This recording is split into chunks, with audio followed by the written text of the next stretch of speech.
Poppin' Johnny, old Poppin' Johnny. Can't believe she's running again. Before we get too far into this video, folks, make sure to hit that subscribe button to keep up with my content.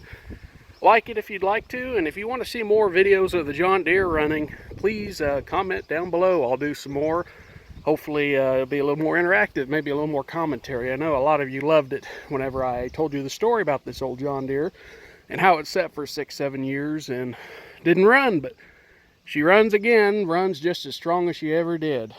A few little things that need to be done to the old girl. Obviously, a lot of paint work, but, you know, she's a pretty good, solid old tractor. So, stick around, guys. This isn't going to be a video, sadly, of this tractor running. This is going to be one of my vlogs, so we'll get right to it. Anyway, update on the tractors. Obviously, old Johnny Poppin' is running. Been running for quite a while now. We got the oil leak stopped. It needed a seal, or gosh dang it, like a gasket. That's what it was, a gasket on the valve cover, which I'll show you guys what that is, because, you know, I don't know a darn thing about engines, but I helped my dad when he knew what to do, and now I know the valve cover here, and there's a gasket that goes all the way around it. Man, that engine's a little warm. I just had it running. I was actually up in the old garden patch, and I might show you guys if you guys want to see it. Let's see if I can zoom in here. Old Rake. I showed that off in one of my earlier videos. I think it was of the Massey Ferguson. I was pretending to mow hay with it, which obviously I wasn't, because it's just a brush cutter, and that wasn't really hay up there. There was hay out here. We got 3 bales out of this. The neighbors baled it. Then our big pasture out in the east, little pasture down on the bottom, we got a total of 50 bales, I think.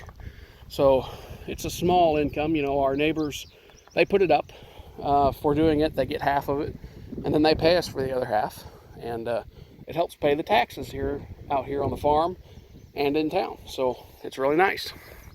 But that rake was down there, as the last video showed, and luckily the tree didn't actually grow up through it. It just grew up right next to it. We pulled it backwards and hooked onto it with the old 70 here. Then I drug it up there. Front wheels are no good. It needs to be lubricated badly, but I couldn't move the lever that disengages the gearbox on it. So I was basically raking all the way back up there, but I went slow. A little bitty patch right here that the neighbors missed. It was right over here, but when I came by, I raked it, and now it's there. But I was running it earlier today, and that patch I mowed with the Massey Ferguson, the brush cutter, I went ahead and raked that today. I thought, what the heck, I'm just going to do it. I'm probably not going to do it anymore. We need to get the wheels changed on the rake, and we need to lubricate it. And it's not like we're not going to actually use it. I mean, we don't have any other equipment to put up hay, but I'd like to keep it in decent shape just for the heck of it. You know, I might let that up there next year grow up real tall and mow it down and then rake it just for the heck of it. And heck, I might just get me a pitchfork and load it all up on a wagon, and there you got a bunch of loose hay. Time for the update. Just like everything seems to go around here, once we get something fixed, something else breaks down or gives us trouble. This time it was a double whammy. Kind of a triple whammy if you want to include the old Dodge pickup, but I don't care much about it. My dad likes that pickup. I like it too. I mean, I understand there's some sentimental value there. One of the old neighbors that's gone now owned it, and it's not a bad truck. The frame's perfect, body's shot. But I guess he found out that the bell housing might be possibly cracked in it, which, those of you who don't know, it has to do with the transmission. It's a manual, so that might be a problem. I don't know if he's planning on just going to keep driving it the way it is till she finally falls apart, or do some work to it or something. I don't know. There was plans of donating it to our little town where my dad volunteers to push snow in the wintertime. The truck that they bought 2 years ago was only a half-ton pickup, and transmission went out of it, and it's too expensive to fix. So my dad offered to just give them this truck as long as, you know, he's the one using it and blading the streets. But that kind of passed, because really I convinced him not to. It's not that good of shape of a pickup. It's not reliable at all. I don't want him driving it, except around here on the farm. Massey Ferguson, she was featured in our last video. New problem with it, which I kind of knew was coming, because whenever you started it, it would sometimes crank over really slowly, even though the battery was charged. Well, the old starter down here finally shucked out. It started putting off a pretty good amount of smoke, and it just would not turn over. So, new project, getting the starter took off. We know a guy over west, about an hour away, does an amazing job on repairing starters, alternators, all that stuff. I think his shop is actually called the Alternator Shop. But he's really good, really quick. You get it to him, you probably get it back the next day. I've even seen him throw this stuff back together in one day if he has the parts. And old equipment like this, he can get the parts, he can fix it. So old Massey here, she's down, starter's out. Of course, we could pull it, put it in gear. That would start it, but what's the point of doing that? I guess I didn't mention, before that happened, a couple weeks back, we were having trouble getting the hydraulics to lift on Massey. And we changed all the oil out of it and everything, and it still wouldn't lift. I mean, it was like taking baby steps and moving up, but I could push down on the lift arms and they would go right back down. But there's two different levers here on a Massey 50, and this one lever was stuck. And once we moved it, it started working the way it was supposed to. So I think something had just got gummed up inside. Once I moved that lever, it freed it. So it runs again, and it will work, but it needs a starter. We need to get the hood bolted back on. We need to repaint it and all kinds of stuff. But she's an old tractor. I don't know if it's really worth doing or not, but I kind of would like to do it. That's kind of my dad's words coming out of my mouth. And of course, another big problem, tire down here. The wheel is completely rotting out. One of these days, we will have to get a different wheel and tire. Tires starting to get weather rotted too anyway, which isn't the big problem. You know, we'd still run them weather rotted, but the old rim is just about shot out of it. And our 2010, right after we got the 70 running, I had the blade on the 2010 because our gravel road out here washes really bad. And our county department doesn't maintain the roads at all, hardly anymore. They come out once a year and blade it, and every time it rains hard, it washes it out something fierce, which it doesn't bother me. Two-wheel drive car, it doesn't bother it at all. It's just really rough, and it's rough for everyone. I've got a tractor, I've got a blade, so I blade it out, and I do a pretty good job. But I saw water spewing out the side of it, so I got it back up here, and there's a radiator hose that came off or busted or cracked or something. So, unfortunately, we have to unbolt the hood on this thing, which who knows how many freaking bolts there are holding it on. Get the whole hood taken off and figure out what happened. Hopefully it's not like a radiator problem where the radiator cracked, but I'm pretty sure the way it was spewing out water and steam, it's just a radiator hose. And then, you know, we used to have a lot of problems with this thing. We thought the power takeoff pump, hydraulic pump, was going out of it because the lift arms wouldn't raise on it either. It wouldn't steer properly. But what really happened was the hydraulic, you don't call it a tank, but you fill it up. The drain plug, gosh dang it. Yeah, the drain plug. The drain plug was stripped out, so it had been leaking out under there ever since we bought it. And we fixed that. Not the proper way, because if we have to drain it again, we'd have to refix it. I just put silicone around it and that sealed it up. But it's just a kind of a temporary fix. If this was a new tractor and you needed it for every single day, I would fix it correctly, which would require probably buying a whole new pan. But, you know, it wasn't necessary. But I got the blade taken off this. We mounted it on the 70. Right now the blade's not on the 70 because it actually requires a really short top link on the 3-point to make the blade work on this. Otherwise you can't get it high enough off the ground. And I found one at Farm at Home up in Iowa. Little bitty booger. I'm pretty sure this is for like a lawn tractor. I think I got it screwed out too far, and that's what made it weaker. But whenever I would push against the blade backwards or getting a spot where it was really cutting down in the dirt, it managed to bend the top link. It's bent right there. It's still intact.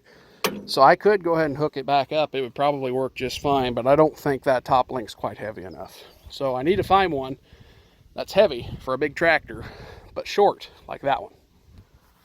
So that's the issues. We don't farm, so it's no big deal. The Massey, as far as my dad's concerned, we're not gonna mess with it because we don't have the money to fix the starter right now. The John Deere 2010, we just gotta get the hood off of it and buy a new hose, most likely, and it'll be fine. I wanna get the brush cutter put back on it and use it to brush cut. I don't have to brush cut because honestly, the only places that I kind of like to do it just because you can tell it's tall. It's way back there past where I mow with the mower, on down in there. It gets real tall. Just below the pond here, you can't even see it when it gets tall, so it doesn't have to be done. This is just something I do every 3 weeks, maybe every month, just to make it look a little better. I had all this knocked down around the pond, but you cannot brush cut around the pond with your tractor. You'll roll it and roll off in the pond, and it's not worth doing with the lawnmower. I just mowed it down once this spring, and it looked really nice for a while, but the only real way you can make a pond look good and keep it that way is if you get a weed eater and weed eat, or if you had like a sickle mower and used your tractor and you lowered it over towards your side, and you could sickle mow it, but it's still kind of dangerous. And then there's places back in there where I call the junk ditch, and around that old GMC pickup you can't even see now. That tree has grown so much. And way down off underneath the pond dam, I like to brush cut all that. And then that up there, which I'm going to go show you guys in a minute. I was talking about the rake. I'll show you all that dead grass that I managed to rake up, going around and around and around and around. I like to keep it mowed down too. I don't do it whenever I mow with my mower. You know, I could, if I mowed it, didn't let it get real tall, I could keep it up with my mower, and it would actually be quicker, because ironically my mower is about 2 inches wider than the brush cutter that goes on the tractor. Of course, the benefit of using the brush cutter on a tractor is it's a gigantic blade. It can grow as tall as the tractors and you could still cut it. Lawnmower, you gotta get up over a foot and then you can't mow it. It's just out of the question. Dog pen's still up, no dogs in it. I intend to take it down here one of these days and fill in all the little holes they dug. I've been spraying it with weed killer, weed eating around it and everything, trying to keep the place looking halfway decent. I'm not the kind that wants to slave over trying to keep every little area weed eated. Mowing is my top priority. Weed eating around the house, around the swimming pool, around the old water hydrant, around the old brooder house, the dog pen, the patio over here. Just keeping it all, you know, around here looking fairly nice. And yeah, got my Ford Explorer parked over here. I never have parked it like that before. I just parked it up on the concrete slab. That way I don't have to mow around it. I'd like to have another garage about the same size as this garage on this concrete. And then I could park my Explorer inside and still have the other side to park my four-wheeler and lawnmower and have it kind of like a little shop, because I've got my workbench and stuff in there. Workbench is kind of an understatement. It's definitely not a workbench. It's just a bunch of planks nailed together, but it works, you know, it works. I can't spend $2,000 for a workbench. Spend $100 on a bunch of wood and that'll do it. This four-wheeler, the seat is going to be wet. It poured. Oh no, it's dry. It's very dry. Like I said, it got hot. My little bitty baby trailer, homemade trailer, a neighbor made. And he made it for his little bitty John boat. And it wasn't big enough really, but it's big enough you can get it clear up on it and strap it down. Had lights, registration, and everything. We pulled it home behind my pickup. It looked ridiculous. But it sat for probably 10 years out back there. A tree fell down on it and smashed the frame in. I managed to straighten it back out, and I've been pulling it around with my four-wheeler. I built these boxes on the back. I can put my 5-gallon water buckets in them, and they won't spill over. So, genius, my friends. I didn't buy any of that wood. It's just scrap wood I found laying around. It doesn't look pretty, but it gets the job done. Even the little wheels are still holding up. I got brand new wheels for my four-wheeler. Wasn't cheap, but it just wasn't efficient for me to have to air up my tires every time I need to use a four-wheeler, which I have a hydrangea bush at the end of the driveway now. I did have a whole bunch of columbine flowers as well, but the columbines didn't quite make it, so they're gone. But the hydrangea bush is doing great. I hope it gets a little bigger, but I'm pretty sure my aunt said it's a mini, so it's not going to get great big. Next year, I'm going to plant a whole bunch more flowers. I might even plant some down along the road where I call the potato patch. That's what they called it back in the day, so that's why I call it the potato patch. I think it looked pretty down there, and I'll show you guys that too after I show you the rake. But it's just a little spot along the road. The road grows up real tall and brush. When I say brush, I mean like tall grass. But this one little patch, I always mow it down with my mower because it looks nice. Keeping it mowed makes everything look a little nicer. So I'll show you that, guys, here in a minute. Let's go up and take a look at the rake and show that off. This has been kind of a long video, but I hope you guys are enjoying it. I'm feeling pretty good. You know, normally I can't stand up this long. I run out of air and I sound pathetic. But honestly, all in all, I'm doing a lot better being able to stand up and whatnot. I'm hoping, you know, the rest of this year I can get below 400 pounds. Oh yeah, another thing I didn't mention, this trailer, it used to be a ball hitch trailer, and obviously I needed the pin hitch to hook it on my four-wheeler. So I just drilled the top out of the ball part and I stuck a pin through it. You couldn't have anyone sit on the back or any kind of weight on the back because there's just a pin, a little Carter pin in the actual hitch pin itself. It would hold it, but it would probably break and then the trailer would come off. So it's not ideal, but then again, it's just the way I could do it. I'm sure there's a way you could convert it, but it's just junk, you know. I don't need to waste the money on it. But anyway, I had to buy an actual hitch for the four-wheeler finally because there is a hole on the four-wheelers. Almost all ATVs have them. And, you know, now that I'm just talking about it, I might as well show you guys. There's a little hole down there. And as you can see some bare metal where the trailer was rubbing against the rear end of the four-wheeler. And that's a no-no. I can't let that keep happening because it could wear through and oil would run out of the rear end and the rear end would be ruined. So I bought me a hitch off of Amazon. It's called a three-way hitch. It just bolts into the hole on the four-wheeler. It's got a little ring there where you could hook a chain to it, and up here toward the top there's two holes that you can use either one of those holes to hook on whatever you're pulling. Like I said, not the best thing in the world. You can see my pin there. It's actually a little bit too small for the hitch, but it's the only pin that would fit through the top of my trailer hole. But you know, it will stay on as long as you don't overload the rear end of the trailer. Just keep all your weight on the axle of the trailer, because there is a pin on there, a Carter pin that holds the pin in. Okie dokie, let's go look at the old rake and the little bitty windrow I made. Oh, got it in gear. This four-wheeler runs amazing. I can actually just really easily pull the rope on it even, and it'll start right up. So if the starter ever goes out of it, I guess I'll just have to use the pull rope. There's Lucky. He's ready to go inside. He's like, we've been for a ride and I'm hot. I want to go in. We'll go in a little while, Lucky. Go see Cassie and Maggie. Alrighty. Lots of grass has grown up around the water hydrant.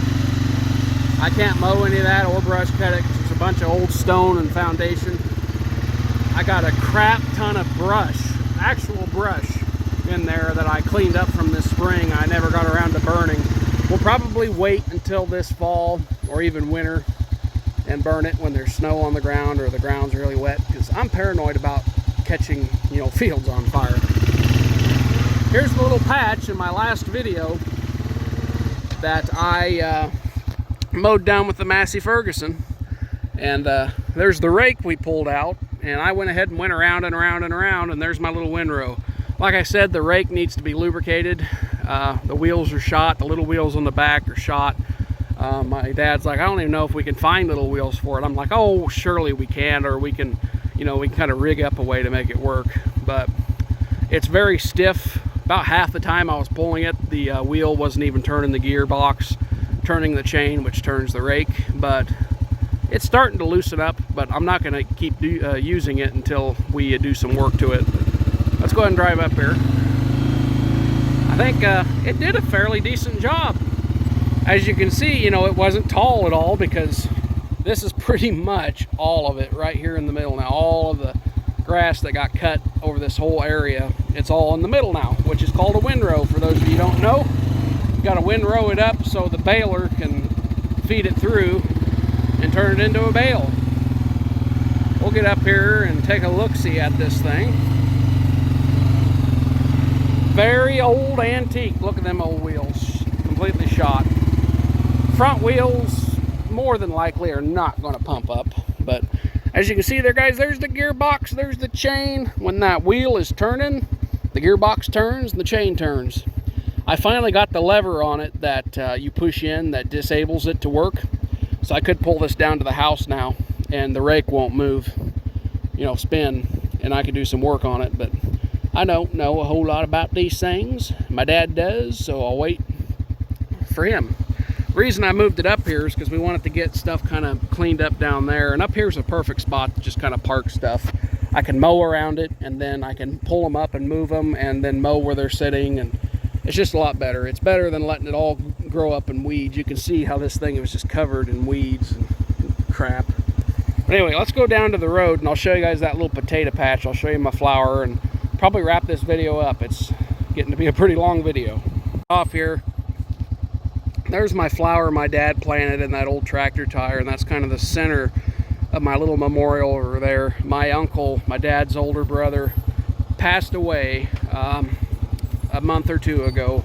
His battle with Alzheimer's finally got him, and it's kind of a blessing that he's gone, because he's been kind of gone already for many years now, you know, mentally.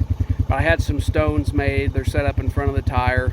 It's in memory of him. And those little butterfly trellises around it, those were what my columbines were growing on, but they didn't make it.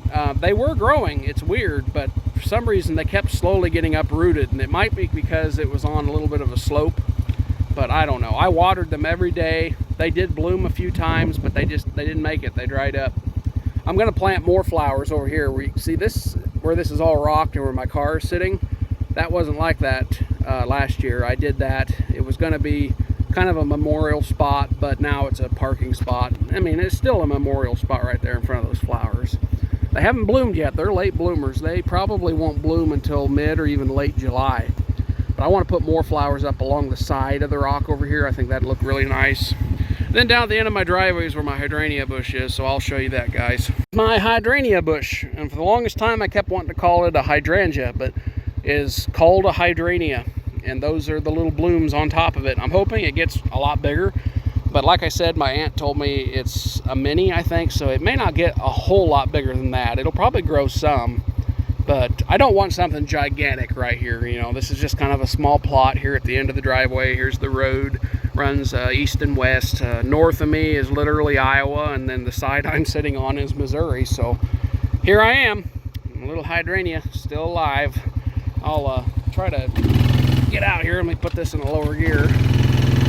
I'll show you where I want to plant some flowers. Make sure no one's coming down that hill. They get me going fast.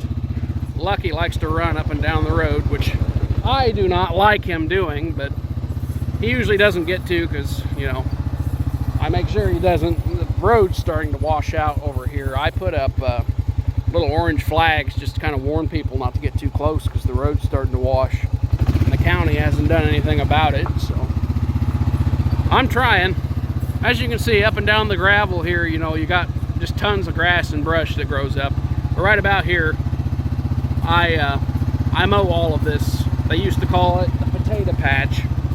And I guess years and years ago, this there used to be, like before my dad was even born, the main driveway up into the house was actually out here, but it's not anymore. It's back there behind me. This place, the house was actually built in 1845, so that shows you how old it is.